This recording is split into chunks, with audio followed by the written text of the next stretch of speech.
Welcome to the Encore Audio Archives YouTube channel. I'm Taper Dave, and this is my channel. I've uploaded hundreds of talks here that I've recorded at meetings in West LA, and I've also recorded conventions starting in 2013. I've got a bunch of those up. And Walt and Mary Murray, the original owners of Encore Audio Archives, started the company in the 80s, and Walt recorded Joe and Charlie's and a bunch of stuff down in Vista, California. My sobriety date is June 20th of 1994.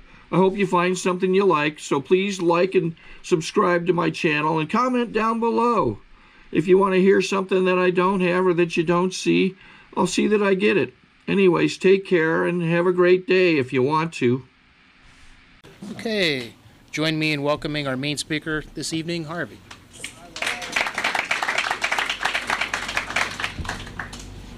Good evening, everybody. My name is Harvey Jason, and I'm a very grateful alcoholic.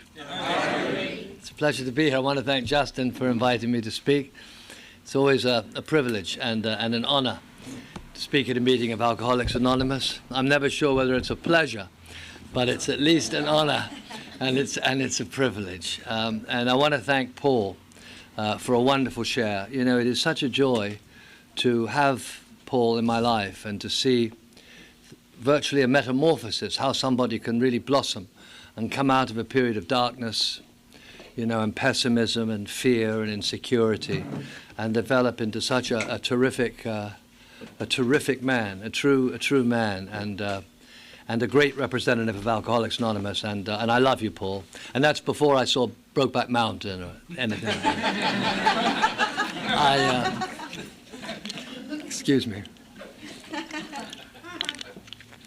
I also want to take a moment to welcome Jennifer and Tim and Stuart and Ron to Alcoholics Anonymous and to a whole new way of life and to right now. You know, I thank God for my sobriety today, the chance to live in a decent way.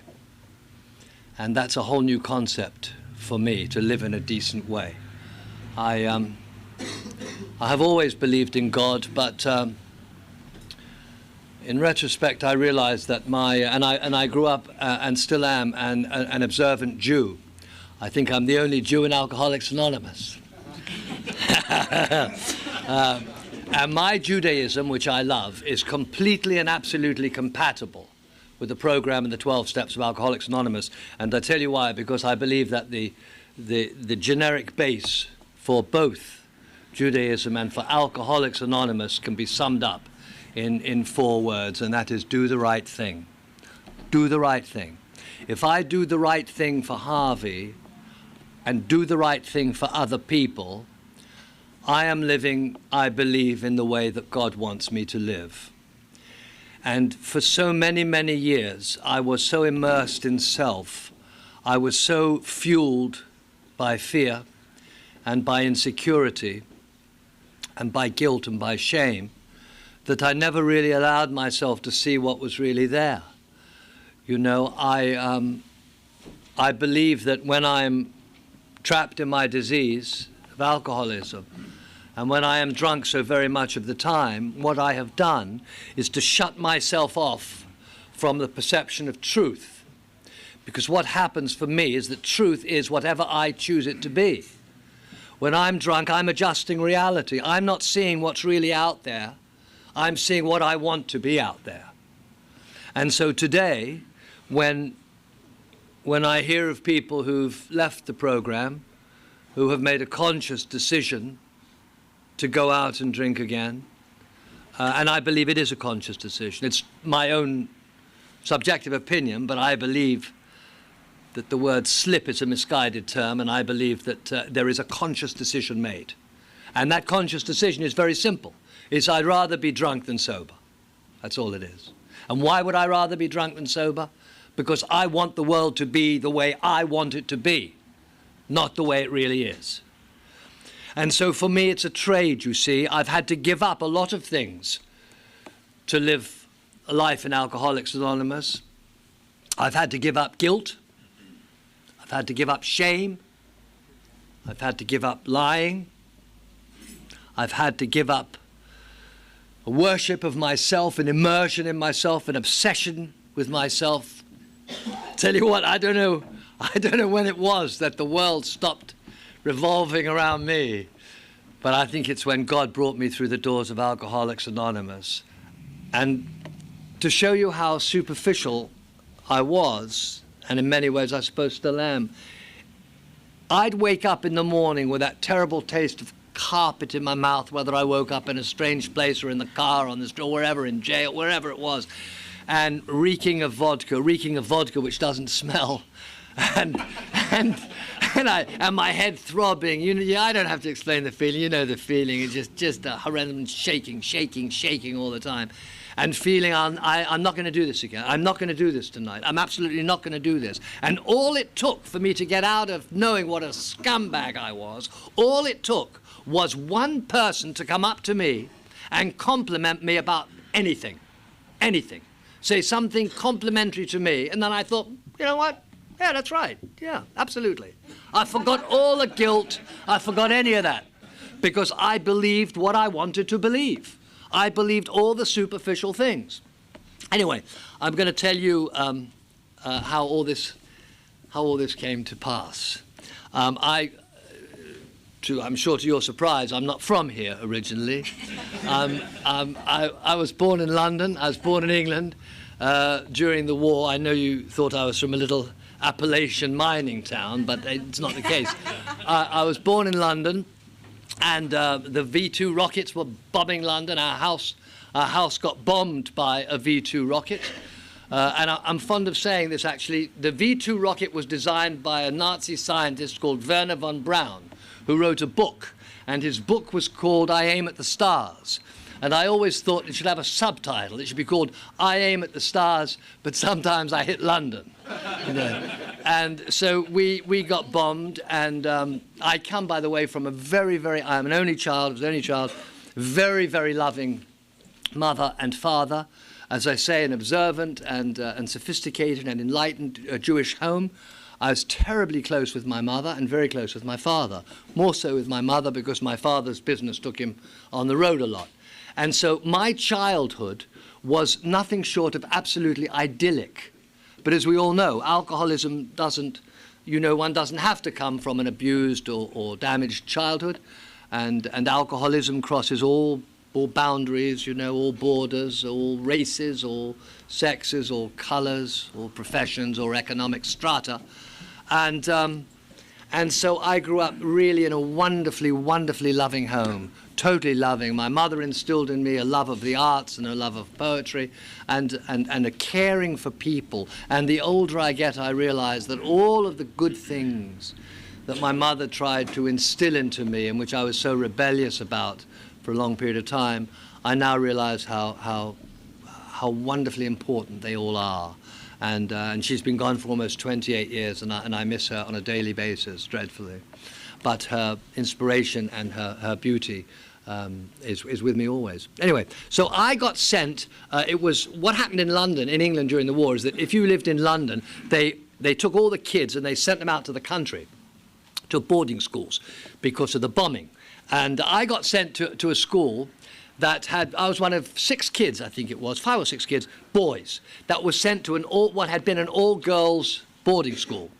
Now I was in this little ship, and I was like 3 or 4 years old, and I remember vividly, because I have these 3 memories that I remember truly, truly vividly, that I think are an important part of what happened to me. And this is the first, it's not the first one, but this is one of them. And all these little girls, in the middle of the night, it was bunks, dormitory style. And I would be lifted out of my bed by these little girls, and they'd pass me from girl to girl, and they'd stroke me, and they'd cuddle me, and it was a fabulous thing. I mean, I must tell you, this is a fantasy I've been chasing ever since.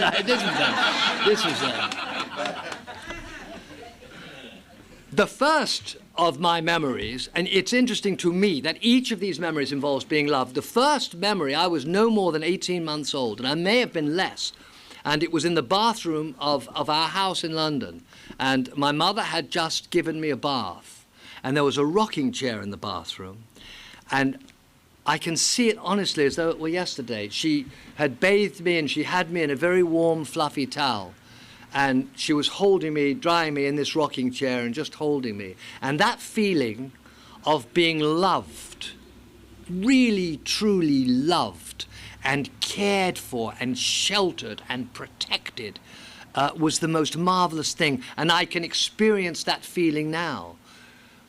And then, you know, it's interesting to me to note that these three memories, the second one was a birthday party where I was also, you know, made to feel very important, and I was, I think, 3.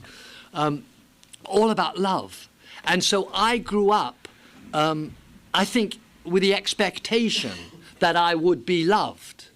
And so I was to be, you know, sadly disabused of this notion, because when I grew older and realized, you know, that I wasn't handsome and that I wasn't tall and I wasn't athletic, that I had to work to be loved. You know, I had to do something to make you love me. I don't care about you. I'm talking about women, really. I mean, let's be honest.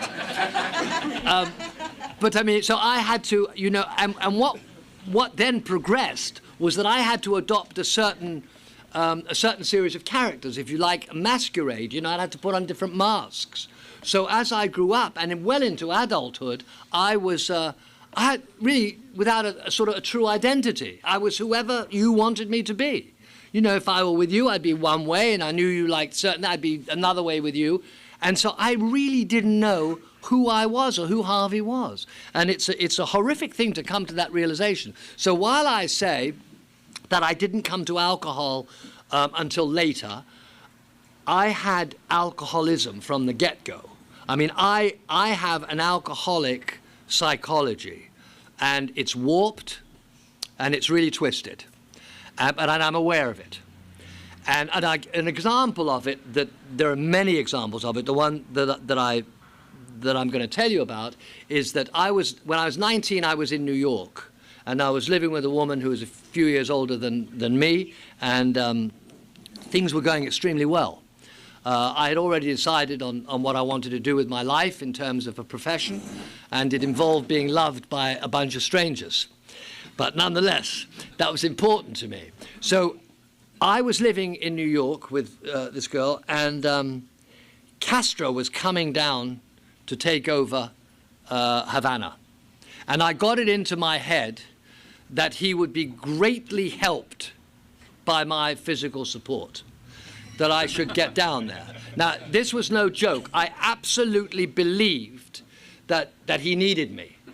Now, this in spite of the fact I know nothing, didn't know it then, don't know too much about it now. I know nothing about Cuban history. I don't speak Spanish. I didn't speak Spanish. I didn't really care much for Cuban food, except plantains, you know. But I knew.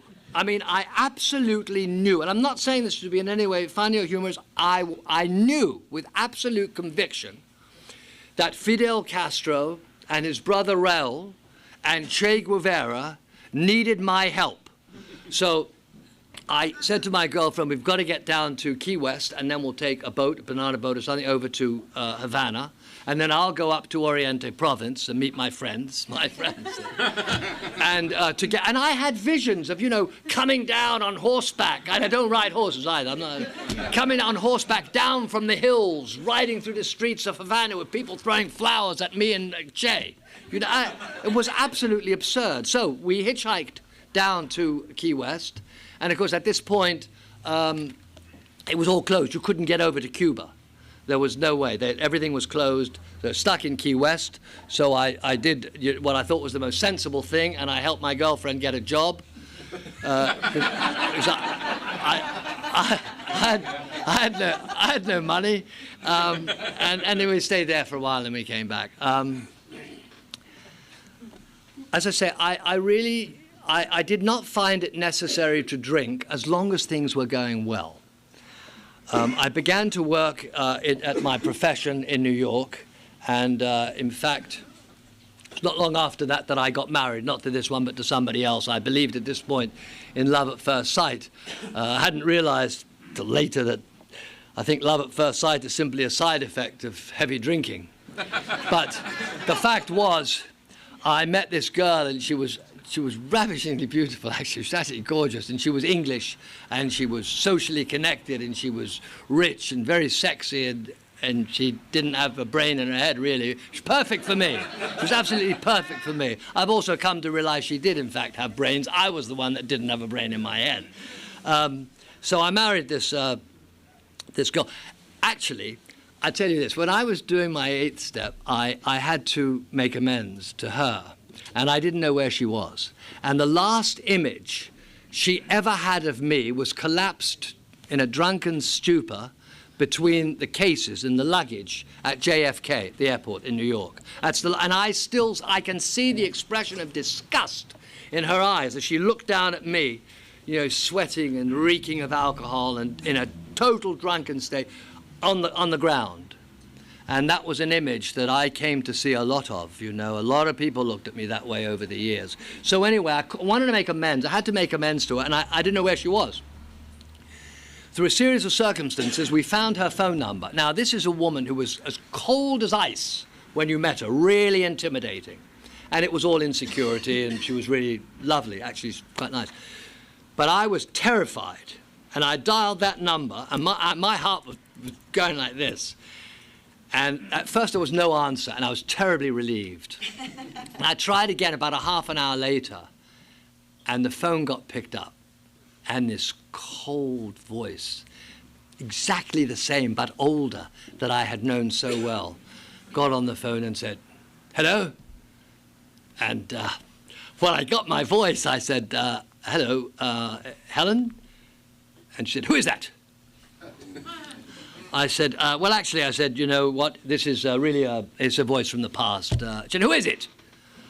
I said, you have no, I mean, I haven't spoken to you for like 30 years. You really have no idea who this might be? And she said, "Look, who is this? I'm going to put the phone down." So I said, actually, it's Harvey. And there was a long pause. And she said 3 words. She said, "How utterly bizarre." That's what she said. That's what she said. I said, "Look, it is bizarre, but, you know," I said, "I'm at the point in my life where I really, I want to straighten up things, and I want to try and let you know how heart-sore I am at the way I treat you." It's a minute. The marriage was like a minute. It was 2.5 years. And I said, I was a wretched, just a horrible... She said, "Oh, you don't have to make an apology or amends to me, really." I said, "No, I do. I was a terrible, wretched, faithless husband." There was another pause, and she said, "What do you mean faithless?" It's a program of rigorous honesty. I didn't have to go on because she got me off the hook, and she said, "You know what, never mind." She said, "You know, you were young and passionate," and it was wonderful. And I thought, how generous of spirit, how generous of heart, you know, to be able to, and I was a lousy husband.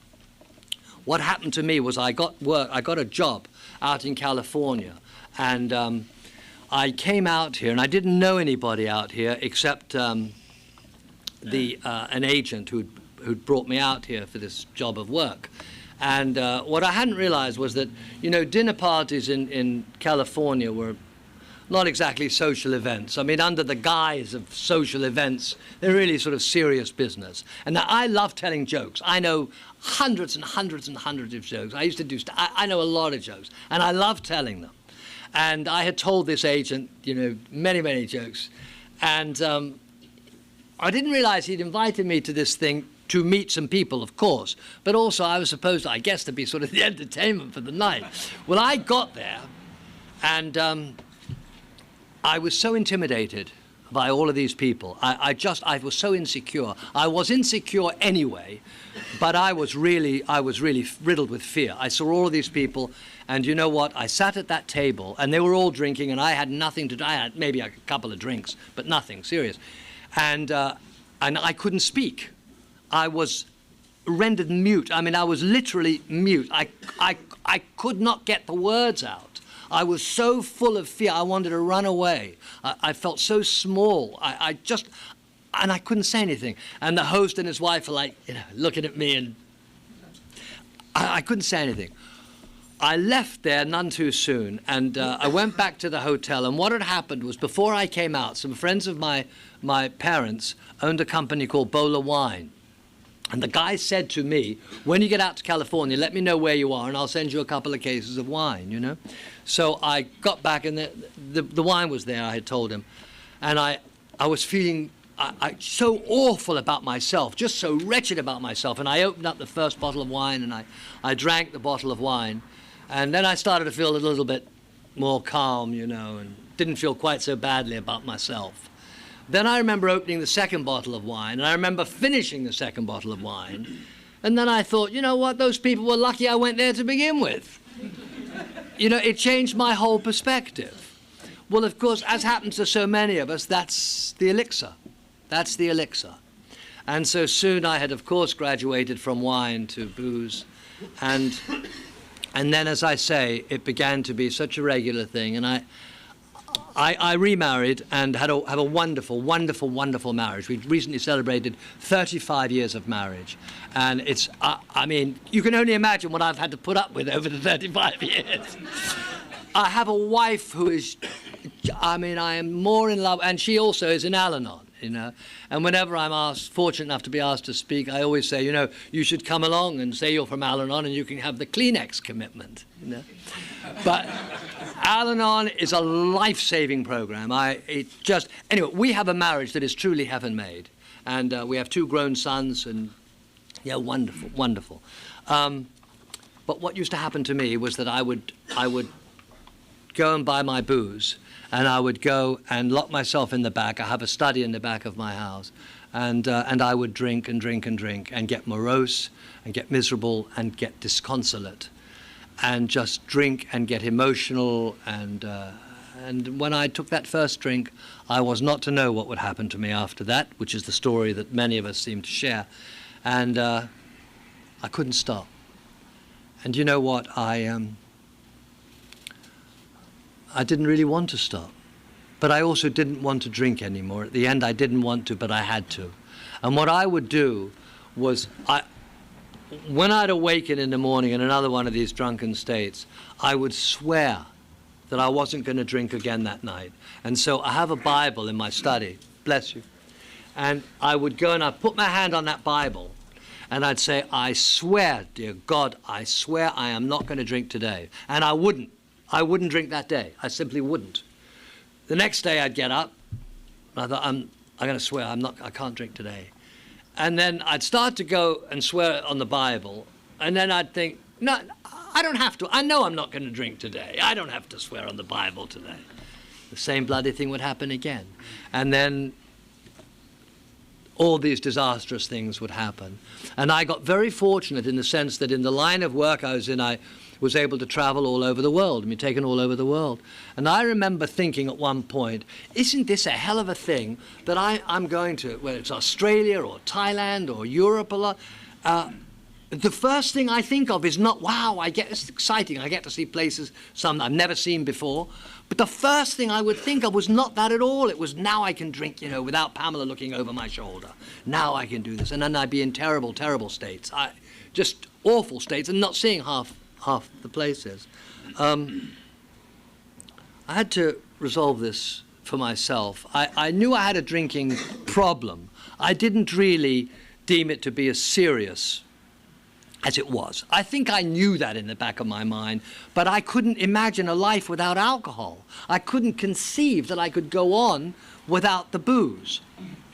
Terrible thing is that, you know, when one lives with someone else, in my case my wife and my kids, so many years, it's very difficult to hide the bottles. You know, if I'm not being honest with my wife about how much I'm drinking, there was a long period, an extended period of time, when I would say to her, look, I'm going to have 2 beers. That's all I'm going to have, 2 beers. Now, I used to carry a shoulder bag. So I'd stop at one of 3 different liquor places, and I'd put the quarts or the fifths in the bag, and then I would get 2 bottles of Heineken beer. And then I'd come home, and I'd drink my, the fifth of vodka first, and then I'd drink the beer, so the smell of the beer would be on my breath. And then I'd come out, and many's the time my wife would say to me, Mike, look at you. 2 beers and look at you. And I would say, I can't handle it. I can't handle it anymore. You know, I don't have the capacity for it anymore. And then boom, I'm out. one day, and you know, and I had to hide these bottles, and I couldn't possibly. I used to go to one place, and the beer thing was over here, and the liquor was behind this woman. It was a Thai place. And so I'd get the 2 bottles of beer, I'd put it on the counter, and I'd say to the woman, oh, wait a minute, let's see, what did my wife want? Oh, that's what she wanted. I think that's vodka. Is that vodka? That's what she wanted. And then one day, I do this all the time. One day I came back, I went, got my 2 beers, I came back to the counter, the gallon of vodka was already there. I thought, oh, I can't come here anymore, because God forbid she knew what a drunk I was. And I had to hide the bottles at home. Well, I used to go to all lengths. I mean, I'd gift wrap bottles and throw them on neighbors, everything.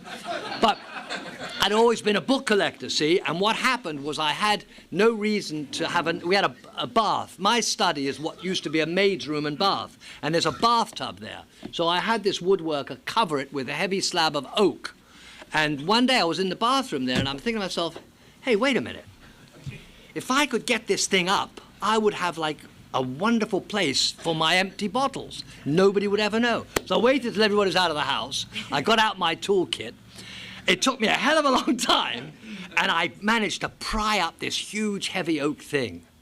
I'm telling you, it was like I deserved the Pulitzer Prize. I was so proud of myself. There was a virgin tub, you know, in front of me. Well, sometime later, and my wife was going nuts. I always collected books. So I had these floor-to-ceiling bookcases, and always the books would be taken out while she's trying to find the bottles. There was nothing. I was fabulously proud of myself. And then one day, I came home, and I was putting the key in the front door, and the door opened. And my father and my wife were standing there looking very, very serious. And I said, well, I thought something had happened to one of my kids. I said, what's the matter? And they just said, yeah. And we start walking through the house. I had no idea. And as we start walking towards the back, I thought, oh, my, it couldn't be. This couldn't be. And we get into the study. The top, this big oak thing is up. And in this tub are dozens and dozens and dozens, maybe hundreds of miniatures and fifths and quarts and half pints and pints right up to the top. And I'm looking at this, and my wife's looking at me, and my father very quietly says, what's this? What do you say to something like this, you know? Why would the neighbors come and do something like this to me? You mean, there's no answer, you know. But even that didn't do it. That didn't do it. But one day, and I'm not going to go through the rest of all this because I haven't got time, but a lot of incidents like this, nothing helped. And I was growing really morose and horrible and feeling sorry for myself. And one night, the drunk that I had one night was worse than any other night. And I knew that it had come to an end. And I really asked God for help. And I had just... My agent, who had become like my brother, really my brother, and he was in this program for many, many, many, many years, Robert Lippman, may he rest in peace. I was such a liar that although he and I spoke on the phone on a daily basis, at least once a day, he never knew that I was a drunk, at least as bad as he was. At least, I never let him know. And so he had sold a script of mine, which I had just written, in which the protagonist was a recovering alcoholic. And I called Bobby that day, and I said to him, listen, Bobby, I think that because the studio's paying me to do a rewrite on this, a polish actually on this script, I should go to one of your meetings of Alcoholics Anonymous so I can get an idea what the room setup looks like, you know.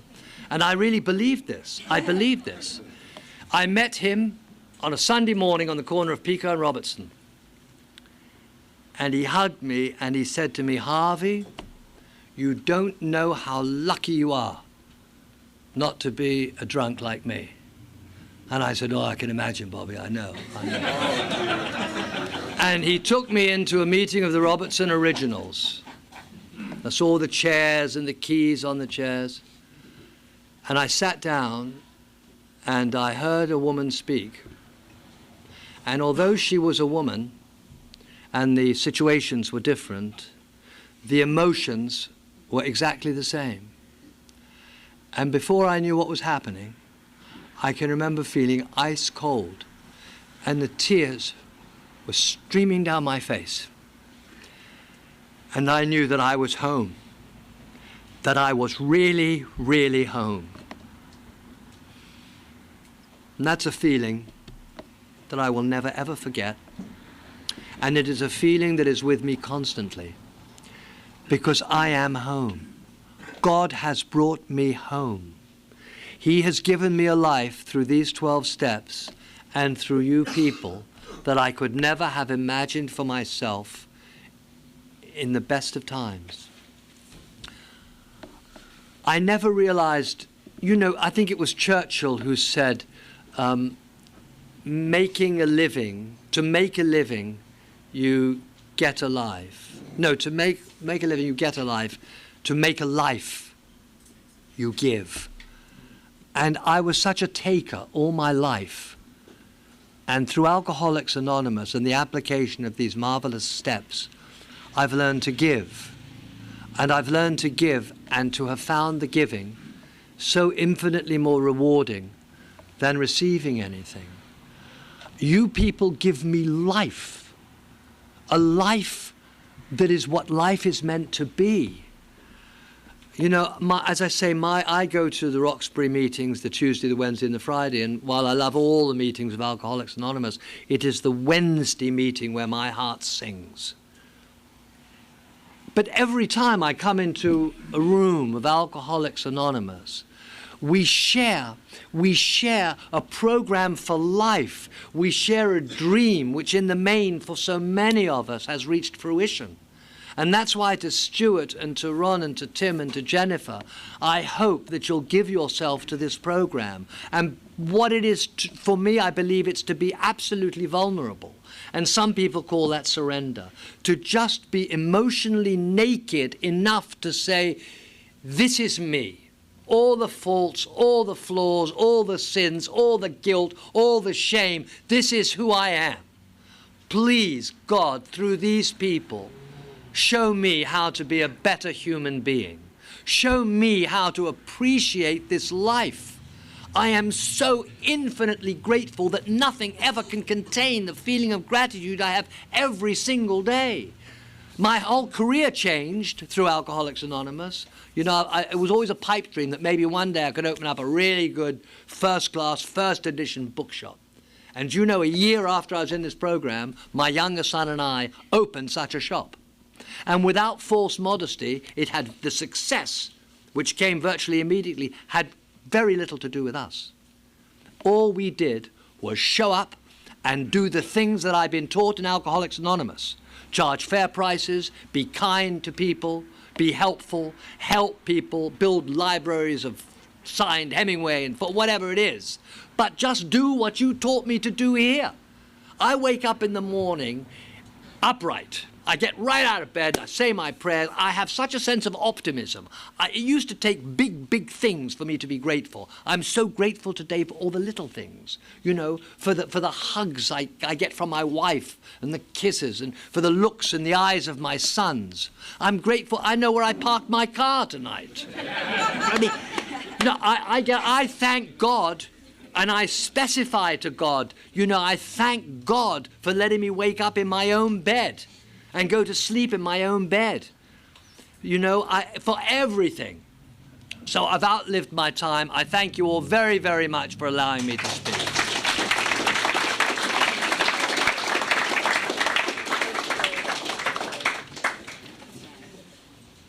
I think we got a great talk going on here. Thanks for watching the channel. Taper Dave here. Just curious, do you think this is better than Zoom?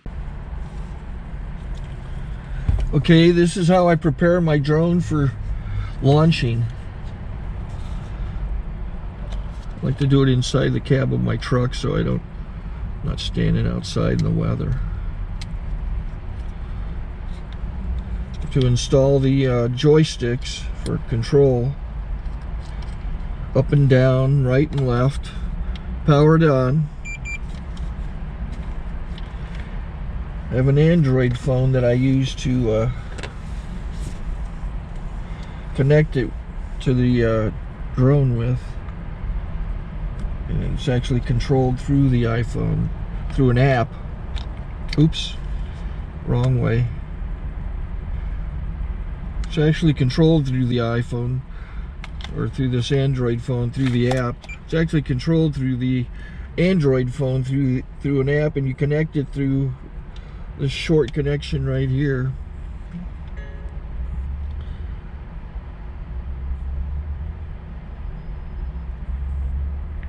Remote control connected. Remote control's connected. So I pull out the drone. I have to extend the legs. Long legs extended first, then the short legs.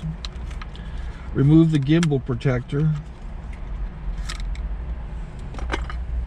Set that aside, then power it on one short burst, then one long burst. I lay it down. So I have to go to calibrate. So the drone's not connected yet. It shows you here as this drone gets disconnected, even though the remote's powered on. So the drone has to establish it's connected. So I go into the app to calibration mode. First I'll calibrate the remote controller. Start calibration. Out, in, out, in, up, down, and then this little wheel is to control the gimbal. So it's calibrated. Go to gimbal calibration, start calibration, and then it calibrates the gimbal. And if that shows up, the gimbal's moving all over the place. Changes, you can see it on the video. And I'm calibrated to take off. It's acquired 7 satellites at the moment. There are 26 satellites up in the sky, which it has to acquire before you can take off. So it's connected. It's got enough satellites. This is white. I can go to press this little arrow button, swipe right to take off, and it would start the motors if I slid this to the right. But I'll wait till I get outside. Don't want to do it inside.